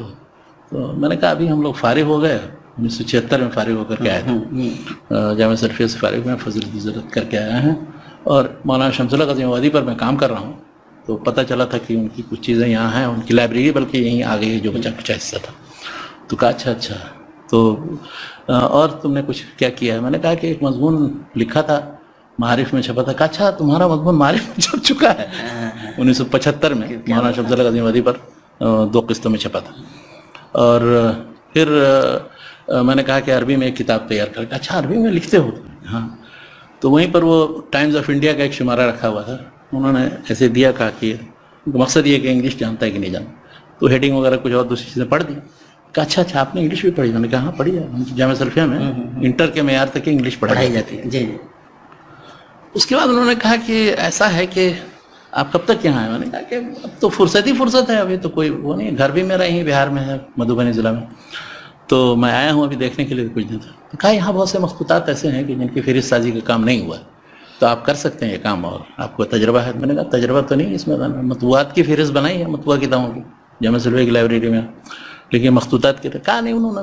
پھر انہوں نے کہا کہ نہیں, وہ ایک فارم ہے, اس میں مؤلف کا نام ہے, تاریخ وفات اس کی ہے, اس طرح سے اول کتاب کیا ہے, آخر کتاب کیا ہے, اور تاریخ نسخ کیا ہے، یہ سب چیزیں ہوتی ہیں، اس میں معلومات بھرنی ہوتی ہیں کچھ، اور اس کی یہ ٹیکنیک ہے. پھر اگر اس کتاب کا ذکر اور دوسرے نسخے کہاں ہیں تو بروک المان کی کتاب دیکھیے، فلاں کتاب. تو انہوں نے پہلی بار مجھے وہ ایک طرح سے مخطوطات کے میدان کی طرف توجہ دلائی. کیا بات ہے. دیکھا کہ اس کو تجسس ہے اور مخطوطات ہی پڑھنے کے لیے آیا ہے، دیکھنے کے لیے. چنانچہ انہوں نے جو اچھا وہ ایسی لت ہوتی ہے مخطوطات کی، کسی سے بھی پوچھے جو مخطوطات کے میدان کا، وہ ساری مطبوعات با کتابیں چھوڑ دے گا. کہا جاتا ہے ان کے بارے میں، ایک تھے وحید مرزا،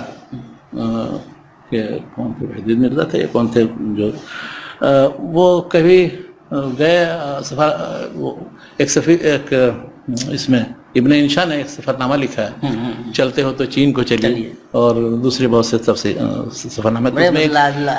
تو انہوں نے ایک محقق کے بارے میں لکھا کہ وہاں ہم لوگ گئے، ماشاءاللہ جاپان کے اندر لائبریری ہے اور اردو کی کتاب ہم لوگ دیکھ دیکھ کے خوش ہے. تو وہ پوچھ رہے تھے کہ یہاں کچھ مخطوطات بھی ہیں، قلمی کتاب. کیا ان کو یہ اچھی اچھی کتابیں نظر نہیں آتی؟ جب تک کہ کتابوں میں کیڑے نہ لگ جائیں یا پرانا نہ ہو یا وہ، اس وقت تک یہ ہاتھ نہیں لگاتے. یہ تنزن کہتے ہیں لوگ. تو یہ واقعی یہ میدان ایسی ہے، جیسے کوئی شراب کا رسیہ ہو جائے، عادی ہو جائے، تو اس کو وہ چھوٹتی نہیں ہے. اسی طرح مطلب اگر مخطوطات، تو انہوں نے جو ڈالا مجھے اس وقت 1976 سے اس مخطوطات کے شعبے سے جو دلچسپی پیدا ہوئی، اور آج تک سمجھیے کہ اسی میں غرق ہوں میں. تو انہوں نے 44-45 سال کا ہاں تقریباً تو انہوں نے وہ بتایا ٹیکنیک. اچھا انہوں نے کیا کہا کہ ایسا ہے کہ یعنی یہ آپ ایک سلپ بھریں، اس زمانے میں ایک سلپ یعنی ایک کتاب کا انہوں نے ساری معلومات جمع کر دیجیے، آپ دے دیجیے، حوالے بھی سب دے دیجیے، اس کے نسخے کہاں پائے جاتے ہیں، بروک المان وغیرہ کا بھی. تو اس پر وہ 10 روپے اس زمانے میں بہت ہوتا تھا. ہم دن بھر کھا پی کر کے وہ 4-5 روپے بچ ہی جاتا تھا. کیا بات ہے ماشاءاللہ. ایک بھرنے کا 10 روپیہ ملتا، ایک مخطوطہ. کیا بات ہے، اچھا ملتا تھا. تو میں پہلے ہی دن دوسرے دن جب انہوں نے مجھے کام میں لگا دیا، تو 8-10 مخطوطے، ان کے بارے میں معلومات اور وہ سب کچھ، اور تاریخ وفات وغیرہ وہ سب ساری چیزیں سب معلومات جمع کر کے سلپ میں بھر کے تھے.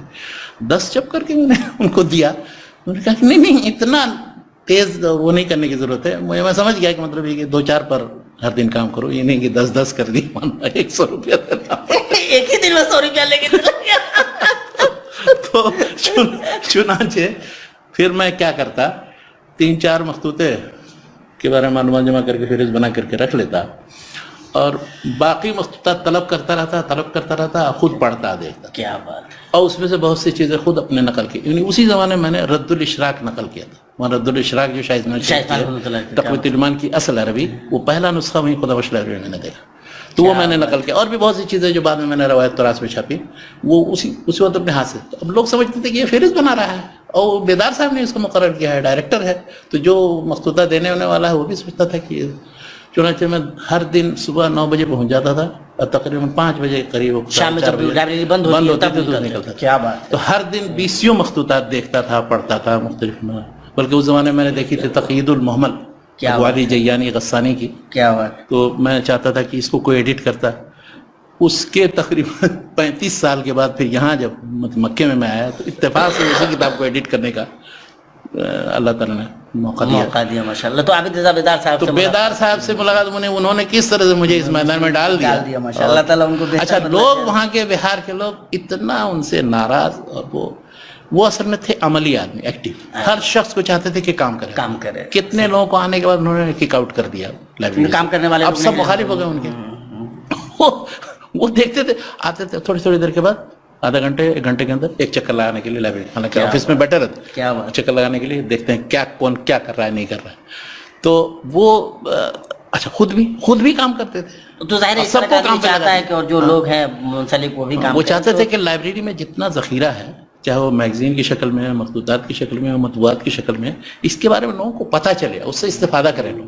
اور واقعی وہ ابھی بھی اس وقت ان کی بیٹی شائستہ خان جو اس وقت چھوٹی تھی، وہ ابھی ڈائریکٹر بن گئی ہیں ماشاءاللہ. اور ممکن ہے کہ وہ بھی وہیں یا ہوں گے بھی. تو عمر تو میرے خیال سے 90 سے زیادہ ہوگی ان کی، اگر زندہ ہے تو. مجھے نہیں معلوم، مجھے بھی نہیں پتا. بعد میں پھر رامپور بھی ان کے گھر گیا میں. اچھا ماشاءاللہ. ان کے گھر بھی جانے کا کافی ان سے لوگ ان سے ناراضی اس لیے تھے کہ تھوڑا ذرا سیکولر ٹائپ کے، یعنی سیکولر شیعہ ہیں یہ. تو ان کو مذہب سے کوئی مطلب نہیں ہے. مولانا آزاد پہ لیکن کام کیا انہوں نے، بہت کام کیا انہوں نے. اب جیسے افطار پارٹی ہوتی، جان بوجھ کر کے وہ سگریٹ پیتے تھے، کچھ اپنا کھاتے پیتے تھے، دکھانے کے لیے کہ ہم تمہارے ہو. تو جانے کی کیا ضرورت تھی؟ یہ سب تھوڑی سی ان کے یہاں جن کی وجہ سے وہاں کے لوگ بہت زیادہ ناراض مطلب یہ تو ناراضگی کی چیز ناراضگی کی چیز بھی ہے. یہ ہے کہ آپ ایک چیز کو نہیں مانتے لیکن جو لوگ مانتے ہیں ان کا بہرحال احترام ہونا چاہیے. کم سے کم اتنا تو میں سمجھتا ہوں کہ جو عام اخلاق کے تقاضے ہیں ان تقاضوں کو بھی بہرحال انسان کو برتنا چاہیے کہ اگر آپ نہیں مانتے ہیں, دوسرے لوگ ہیں جو روزہ سے ہیں یا دوسرے لوگ ہیں جو کسی چیز کو فالو کر رہے ہیں, عملی ہیں زندگی میں, تو اگر آپ نہیں کر پا رہے ہیں تو کم سے کم ان کو مخالفت نہیں کیجیے یا اس طرح سے مظاہرہ مت کیجیے کہ ایسا لگے کہ آپ مذاق اڑا رہے ہیں. اس وجہ سے میں دیکھتا تھا کہ ان کے خلاف بہت مضامین لوگ لکھتے رہتے تھے پرچوں میں, اخبارات, رسائل وغیرہ میں. نہیں تو جو ہمارا جو مذہبی طبقہ ہے, ایک تو ہو سکتا ہے کہ ان کا ایک رد عمل ہو, لیکن اس طرح کی چیزوں پہ تو ہمارا جو مذہبی رد عمل ہوگا, اور میں ذاتی طور پہ سمجھتا ہوں کہ رد عمل ہونا بھی چاہیے. یہ بہرحال مطلب مجھے ذاتی طور پر آج تک یہ بات نہیں سمجھ میں آئی کہ لبرلزم کا یہ کون سا مطلب ڈھب ہے کہ آپ ضروری طور پہ مخالفت دکھائیں اور کریں اس طرح سے دکھلائیں, مطلب یہ تشویش دلائیں مذہب والوں کو, لوگوں کا مذاق اڑائیں یا ان کو مجبور کریں کہ وہ آپ کے بارے میں پھر الٹی سیدھی بات لکھیں. تو یہ بہرحال, اور اسی لیے جب عالمی سطح پہ جو مذہبی طبقے کی طرف سے جو ایک رد عمل آتا ہے ایسے لوگوں کے سامنے, تو پھر وہ معاملہ کھڑا کر دیتے ہیں. رسول پاک صلی اللہ علیہ وسلم کے خلاف جب آپ ایک کوئی غلط قسم کا کارٹون مطلب بناتے ہیں, اور آپ کو پتا ہے کہ اتنی بڑی تعداد مسلمانوں کی ایسی ہے جو مطلب دل میں محبت کی کتنی سارے شمع جلا کر کے رسول پاک صلی اللہ علیہ وسلم کو انہوں نے رکھا, اور جب بھی آپ ایسا کریں گے تو ان کو تکلیف ہوگی. تو تکلیف ہونے کی جو کیفیت ہے اس میں مختلف سطحوں پہ الگ الگ ہوتی ہے. تو اب جو ہمارے عام مسلمان ہے بیچارہ, وہ اپنی تکلیف کا اظہار کس طرح کرے گا؟ ہو سکتا ہے کہ آپ کو مار دے. تو اس لیے مطلب جو لبرل لوگ ہیں یا جو مطلب ان کو سمجھداری کا بہرحال ثبوت دینا چاہیے. تو میں سمجھتا ہوں کہ جو رد عمل تھا وہ اتنا زیادہ بھی.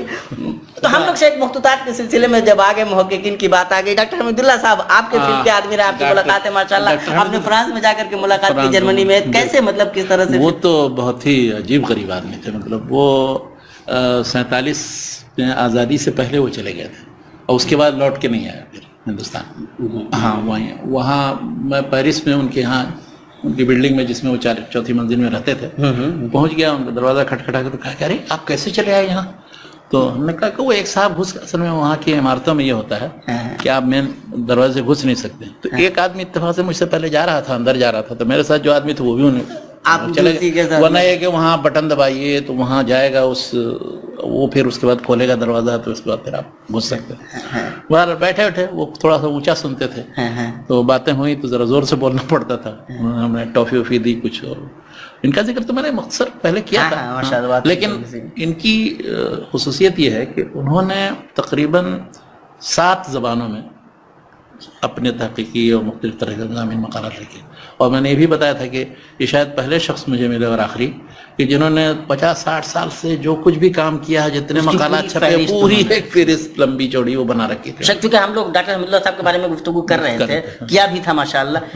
ڈاکٹر مصطفیٰ اعظمی صاحب سے بھی آپ کا رابطہ رہا ہے, وہ سعودی عرب میں بھی تھے, آپ کی ملاقاتیں بھی ہوں گی, ان کو کس طرح سے آپ دیکھتے ہیں؟ ڈاکٹر مصطفیٰ اعظمی بڑے اچھے, بہت اونچے محقق تھے. انہوں نے بلکہ کام ایسا کیا تھا کہ جس کی وجہ سے مستشرقین نے جو نظریہ یہ گڑھا تھا اور بنایا تھا کہ حدیثیں تقریباً 30 صدی ہجری میں مدون ہوئی ہیں اور سندیں اس کے ساتھ چپکا دی گئی ہیں, سندوں کی کوئی حیثیت نہیں ہے. تو اس فکر کو, اس نظریے کو انہوں نے بالکل ختم کر دیا, رد کر دیا. وہ اس وقت وہ قطر میں وہاں کی نیشنل لائبریری میں کام کرتے تھے, ماسٹرز کیا تھا ازہر سے اور چلے آئے تھے تو وہاں نیشنل لائبریری, اور وہاں انہوں نے یہ پلان کیا کہ حدیث کے تعلق سے یعنی ابتدائی جو اس کی تاریخ ہے 2 صدی کی, اس پر کام کرنا چاہیے, صحابہ, تابعین, تبع تابعین کے زمانے تک. یہ جو مشہور معروف کتابیں ان سے پہلے حدیث کی کیا تاریخ. چنانچہ انہوں نے مواد جمع کیا, ساری جتنی تاریخ اور رجال اور حدیث اور اخبار کی کتابیں سب چھان بین کر کے انہوں نے سارا مواد جمع کر لیا.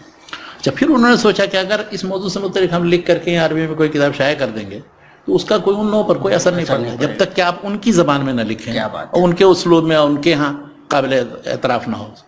یہ مستشرقین کی عام عادت یہ ہے کہ یورپین زبانوں میں جو کچھ لکھا اکھا ہوتا ہے کسی موضوع سے متعلق, اس کے ایک ایک جزئیے سے متعلق سارے مقالات اور پرانے 100 سال پہلے بھی چھپے ہوں گے اس کا حوالہ دیں گے. اور یہاں کسی نے کتنا بھی اچھا کوئی کام کیا ہو, کتنا بھی علمی اور تحقیقی کام ہو, اس کی طرف کوئی اشارہ نہ کریں گے نہ اس کا ذکر کریں گے. تو انہوں نے سوچا کہ ہم یہاں کتاب چھاپیں گے تو کچھ حاصل ہے. چنانچہ انہوں نے کیمبرج یونیورسٹی میں رجسٹریشن کرایا کہ حدیث کی تاریخ کے تعلق سے اس طرح میرا منصوبہ ہے. چنانچہ وہاں پر انہوں نے پاس کیا, اور یہ شروع میں بتایا بھی نہیں کہ ہم کیا چاہتے ہیں, ورنہ شاید وہ نہ کرنے دیتے. جب دھیرے دھیرے پورا کر لیا تب اس کے بعد ان کو پیش کیا، کہا کہ یہ اب اس کا نتیجہ یہ نکلا کہ ہکا بکا وہ لوگ، وہ سمجھتے تھے کہ کوئی بھی جو مشرق سے آتا ہے، خاص طور پہ انڈیا پاکستان کا ہو یا عرب کا، اس کو ہم جیسے کہیں گے ویسے لکھیں گے. انہوں نے پورے حوالے کے ساتھ ساری چیزیں دی تھی کہ صحابہ کے زمانے میں اتنی یہ کتابیں مدون ہوئی، تابعین کے زمانے میں یہ، تبع تابعین کے زمانے میں.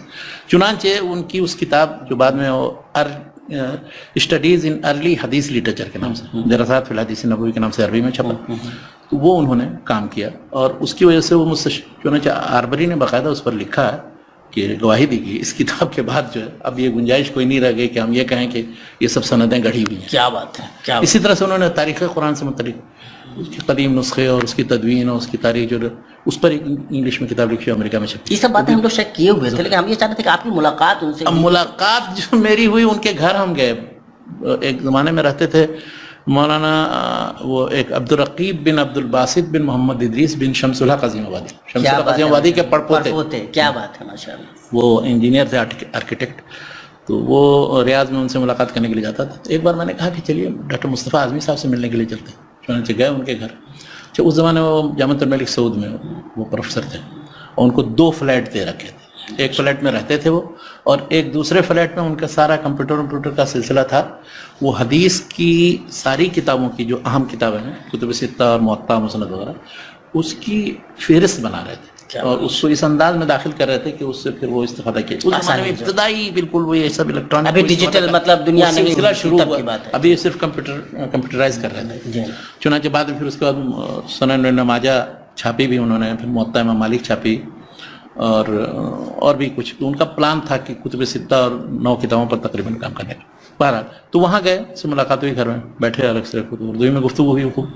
اور انہوں نے پھر اپنے پروجیکٹ کے بارے میں بتایا، مشینوں کے بارے میں بتایا کہ یہ جو جتنی ہے اس میں سب اصلاح اور کچھ کرنا پڑتا ہے، تو وہ بھی وہیں سے آپریٹ ہوتی ہے، یورپی سے جہاں جو کمپنیاں کرتی ہیں.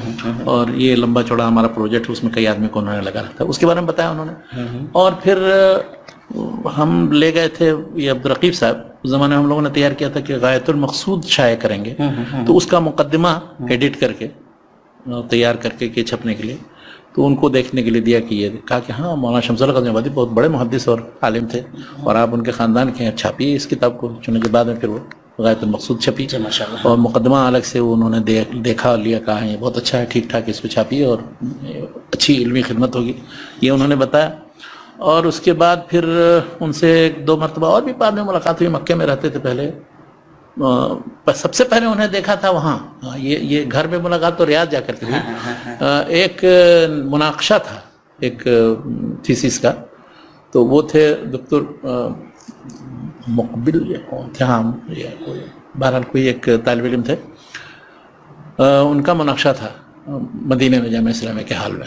تو وہ آئے تھے، تو اس وقت تک ان کو نیشنلٹی نہیں ملی تھی. اچھا، تو وہ پینٹ شرٹ میں تھے. تو یہ مطلب اس مناقش کے حیثیت سے آئے تھے؟ ہاں، بحیثیت مناقش آئے تھے جامعۃ الملک سعود سے، اور وہ اپنا پینٹ شرٹ میں تھے. اب انہوں نے جو شروع ہی میں تنقید شروع کی، انہوں نے کہا کہ آپ نے یہ جو سب اس میں نقل کیا ہے وہ تو سب یہاں وہاں ادھر ادھر کتابوں سے تو صرف نقل کر دیا اور کچھ نہیں، آپ کا اس میں کیا ہے؟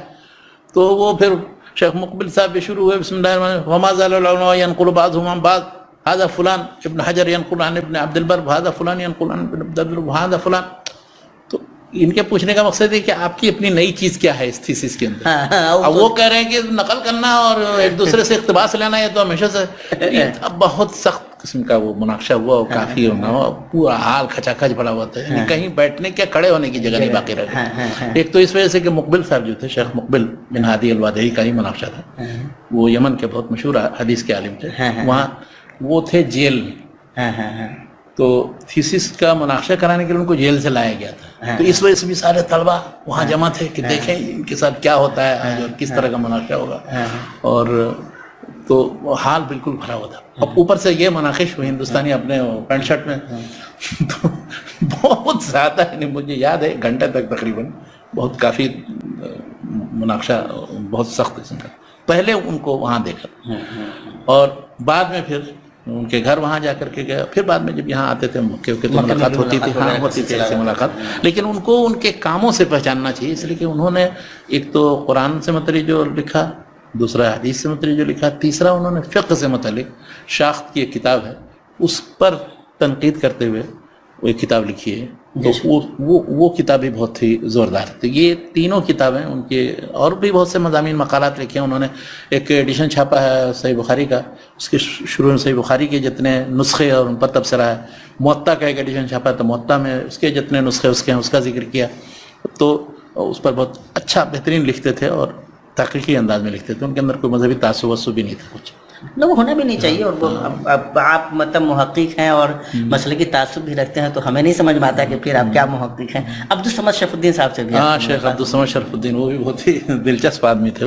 وہ یہاں جدہ میں رہتے تھے, اور ان کے بھانجے ہوتے ہیں عبداللہ عمر نصیف, اس زمانے میں وائس چانسلر تھے جامعۃ الملک عبدالعزیز کی. تو ایک پروجیکٹ ان کا تھا کہ قرآن مجید کی ایک اچھے انداز میں اشاعت ہونی چاہیے, ایسی جو انٹرنیشنل طور پر وہ پھیلایا جائے وہ نسخہ. چنانچہ انہوں نے خاص انداز میں اس کی کتابت کروائی, خاص انداز میں اس کو ایک عملہ جمع کیا, اور اس کے بعد کام شروع کیا. یہ اس سے پہلے کہ یعنی مجمع الملک فہد لطباعت القرآن کریم کی ابتدا ہونے سے پہلے کی بات ہے.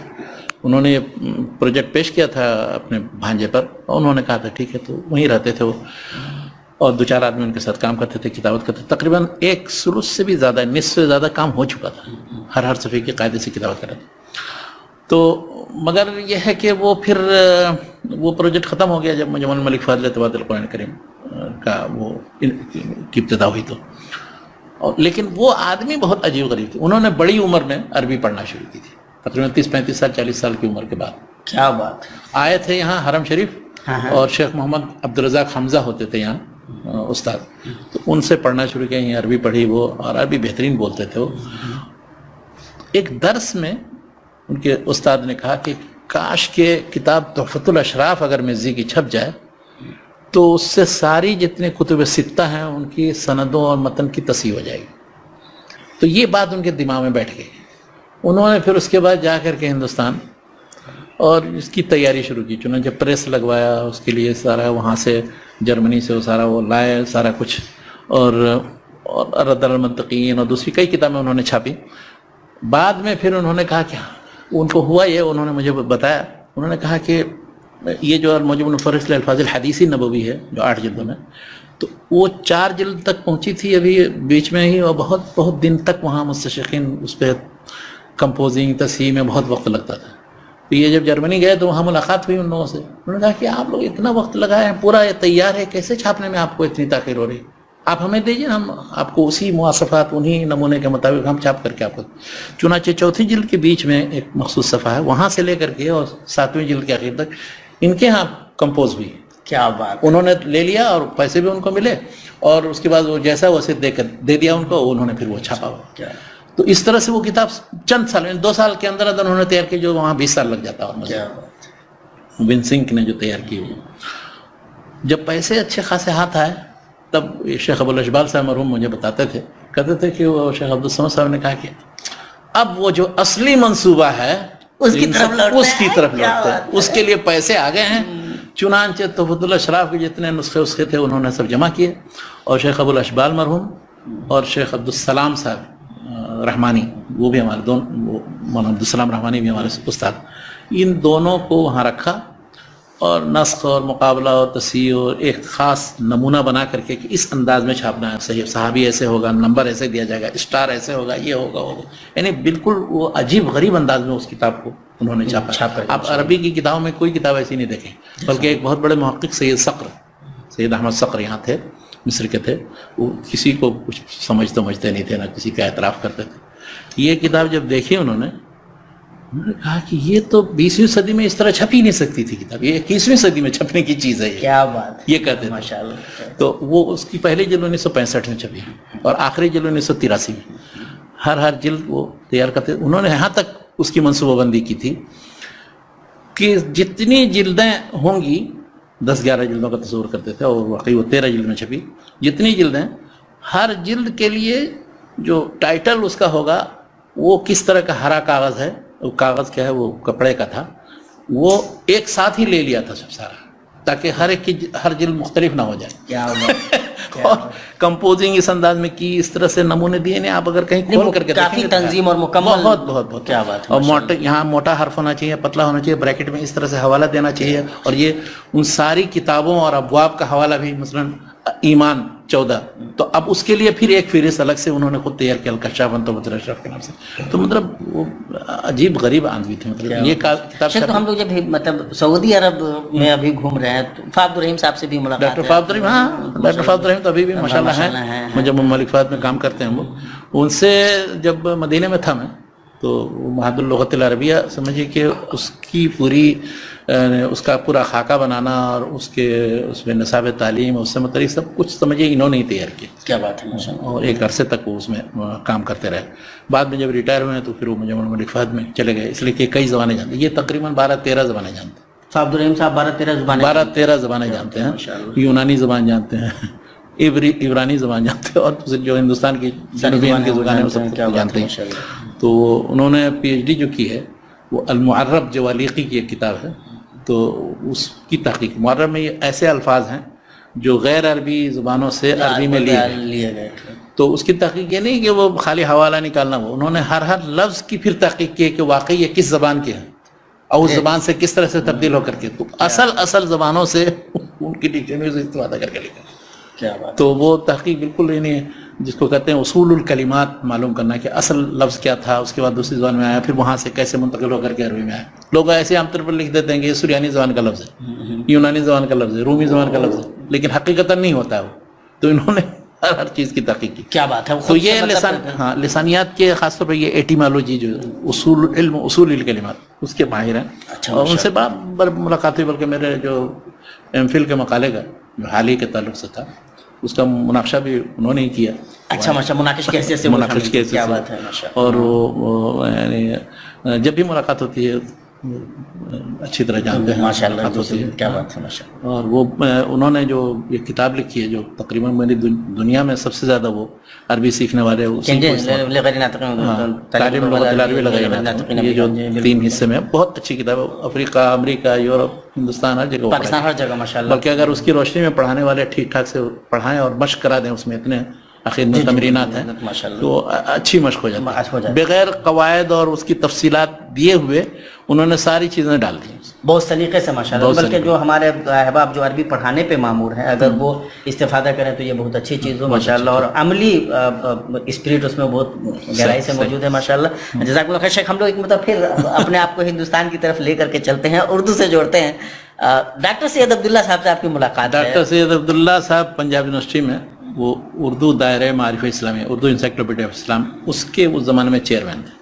جس وقت میں گیا تھا 1980 میں, تو اس وقت میری ان سے ملاقات وہاں ہوئی, اور ان سے انہوں نے پھر بتایا کہ یہاں کس طرح سے کام ہو رہا ہے اور کیا ہو رہا ہے نہیں ہو رہا ہے. ان کی کتابیں تو ہم نے پڑھی تھی, میر امن سے عبدالحق تک اور سر سید سے اقبال تک, تو اس طرح کی کتابیں اور جو تاریخ وغیرہ کی لکھی تھی, تو ان کو فارسی ادب اور اردو ادب سے دلچسپی تھی, اور اچھے محقق اور فاضل آدمی تھے. تو ان سے بہت زیادہ یاد نہیں ہے کہ کیا کیا باتیں اس زمانے میں ہوئی تھیں, لیکن ان کے اس شعبے میں اسی میں وہ بھی تھے. پروفیسر عبدالقیوم صاحب اچھا اسی میں تھے, اور نذیر نیازی صاحب یاد وغیرہ ہو کچھ وابستہ. پروفیسر عبدالقیوم صاحب تو پورے خاندانی تھے. وہ ان کا مسجد مبارک لاہور میں جو ہے اسی کے بغل میں ان کا مکان تھا, تو ان کے یہاں گیا بھی تھا. اور ان کا نام اس لیے ذہن میں تھا کہ معارف میں کبھی میں نے 1938 یا 40 کے شماروں میں ان کا نام دیکھا تھا کہ انہوں نے لسان العرب جو عربی کی بہت مشہور لغت کی کتاب ہے اس کی فہرست بنائی, اس کا انڈیکس تیار کیا شعراء. ہاں پروفیسر عبدالقیوم, کیا بات. اور اس زمانے میں اس کی بڑی شہرت ہوئی تھی, تو یہ بھی خواہش تھی کہ ان سے ملیں, چنانچہ ان سے بھی ملاقات وہیں ہوئی, اور ان کے گھر بھی پھر گیا.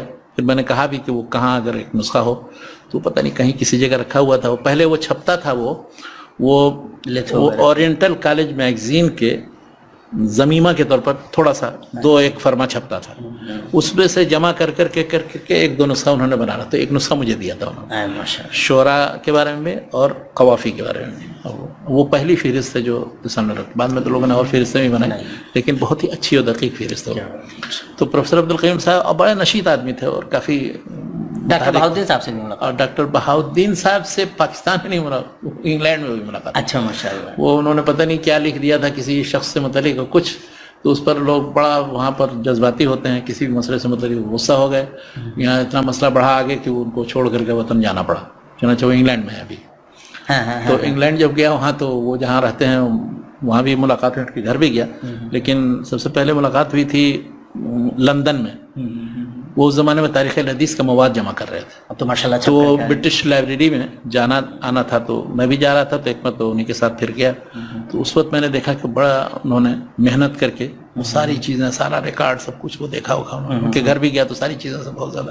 تو اس زمانے میں جو منصوبہ انہوں نے 1980 میں بنایا تھا، یہ نہیں، میں نے سفر کیا تھا 1988 میں، تو اس وقت سے پھر بعد میں وہ کتابیں چھپنی شروع ہوئی ہیں. ماشاء اللہ 8 جلدیں اب تک چھپی ہیں. اور رد قادیانیت پر جو انہوں نے وہ بھی تقریباً 24-25 جلدیں، وہ بڑا ہمت آدمی. ان کا نام محمد سلیمان اظہر ہے. وہاں جانے کے بعد انہوں نے بہاؤالدین اپنا نام کر لیا اور پی ایچ ڈی کیے ہوئے ہیں. تو محمد سلیمان اظہر صاحب کی کچھ تحریریں اور کچھ بعض کتابیں جو ان پر مقدمے لکھے تھے وہ پاکستان میں چھپے تھے پہلے، وہ ہم نے پڑھے تھے. کالا پانی جو ایک کتاب ہے مشہور جعفر تھانیسری، اس پر انہوں نے مقدمہ لکھا تھا، اور بھی دوسری کتابوں پر. تو اچھی نظر ہے ان کی تاریخ پر، اور خاص طور پر صغیر کی تاریخ پر، معاشرے کی تاریخ پر. اور یہ کتاب، لیکن یہ کہ کتاب یعنی جس انداز کی ایک مختصر سی یا متوسط انداز کی تاریخ چاہیے اہل حدیث تحریک یا فکر یا مسلک کی، اس انداز کی تحریک کے بجائے یہ اصل میں مواد ہے جماعت اہل حدیث اور تاریخ اہل حدیث کا، وہ سب کچھ، بلکہ پوری کتابیں اس میں ڈال دی ہیں. معیار الحق پوری ہے کہ پوری کی پوری ہے، اور دوسری جتنی کتابیں لکھی گئی ہیں. تو اس لیے مطلب ان کو سامنے رکھ کر کے بعد کی جو نسل ہے، یہ ان کی ذمہ داری ہے کہ اس کی روشنی میں تیار کریں مختلف زاویوں سے. تو یہ کہیں نہ کہیں وہ جو مواد اکٹھا ہو گیا، وہ مواد ہے پورا اکٹھا. ابھی بھی تاریخ لکھنے کا کام باقی ہے، اور لکھنا چاہیے، خاص طور پر 13ویں صدی اور 14ویں صدی میں.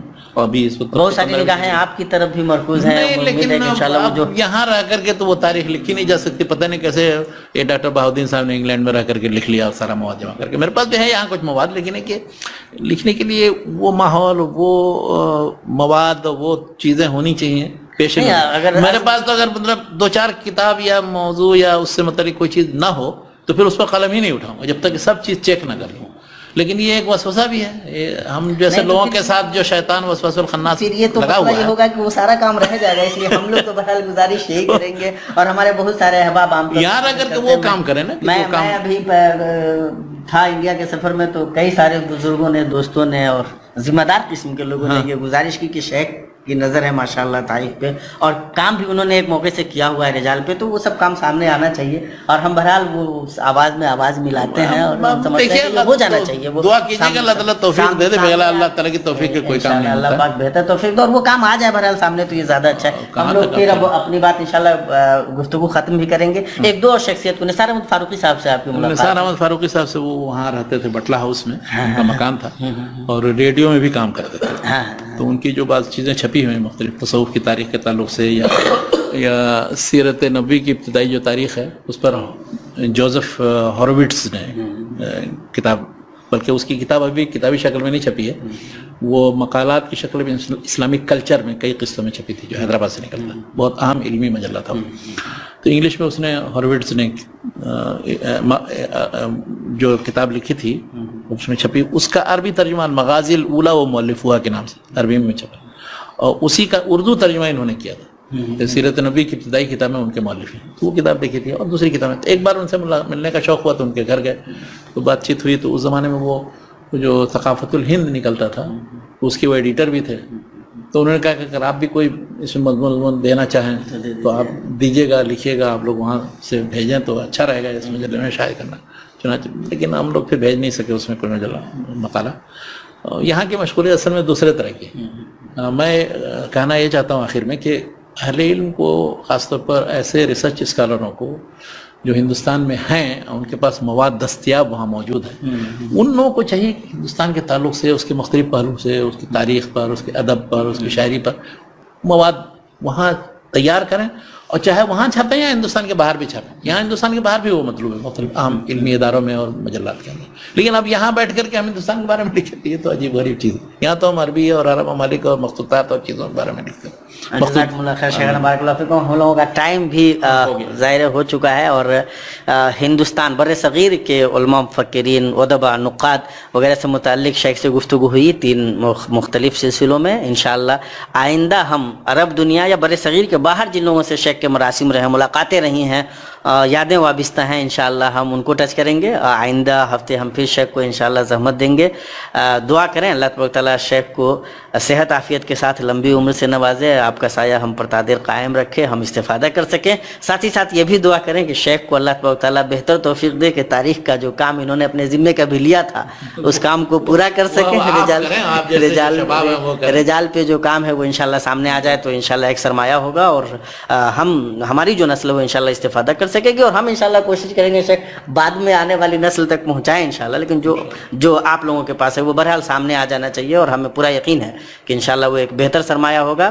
اسی طرح دعا کریں, پوری دنیا ابھی کرونا وائرس کو لے کر کے پریشان ہے. ہم مسلمان دعا کریں کہ اللہ تبارک و تعالیٰ اپنے فضل و کرم سے اس وبا کو اٹھا لے, اپنے بندوں کو نجات دے دے پروردگار. اور ہم تمام بہرحال جو احتیاطی تدابیر کہی جا رہی ہیں اختیار کرنے کی وہ احتیاطی تدابیر ضرور اختیار کریں. اللہ پاک سے رابطہ استوار کریں, زیادہ سے زیادہ تعلق جوڑیں اور ساتھ ہی یہ ویڈیو زیادہ سے زیادہ عام کرنے کی کوشش کریں تاکہ ہم طلبہ کے اندر ہماری نسل کے اندر پڑھنے لکھنے کا جذبہ زیادہ سے زیادہ عام ہو. لوگوں سے, علماء سے, مفکرین سے, حفاظ سے, جو بڑے لوگ ہیں اپنے فیلڈ کے ان سے ملنے کے مواقع اگر ممکن ہو تو مواقع نکالیں, ملیں اور سیکھنے کے جتنے بھی راستے ہو سکتے ہیں ان راستوں کو ہم ضرور اویل کریں. شیخ سے جو ہم مختلف شخصیات سے مختلف فیلڈ کے لوگوں کے بارے میں بات کر رہے تھے, بلکہ بات کا سلسلہ کہیں اس طرف بھی گیا جو کچھ لوگوں کو بڑا عجیب و غریب لگا ہوگا, تو وہ صرف اس لیے ہے کہ تاکہ انسان کو اپنی آنکھیں بند نہیں رکھنی چاہیے, اپنے گھر کی ساری کھڑکیاں کھول کر رکھیے,